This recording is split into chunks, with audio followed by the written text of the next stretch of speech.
नमस्कार. आज आपण बनवणार आहोत तिरंगा सँडविच. तर त्याच्यासाठी लागणारं साहित्य आहे पुदिना आहे, कोथिंबीर आहे, लसूणच्या 3 पाकळ्या आहेत, 2 मिरच्या आहेत, अद्रकचा तुकडा, जिरं, लाल सॉस, चीज, बटर, दही, मीठ, साखर, मेयोनीज आणि ब्रेड.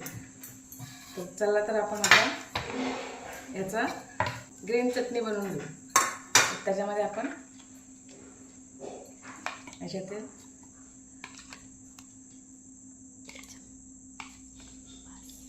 दही घेतलेलं आहे,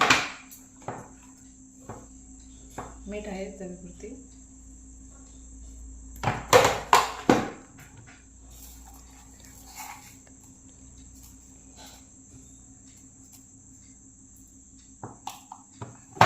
आता आपण याची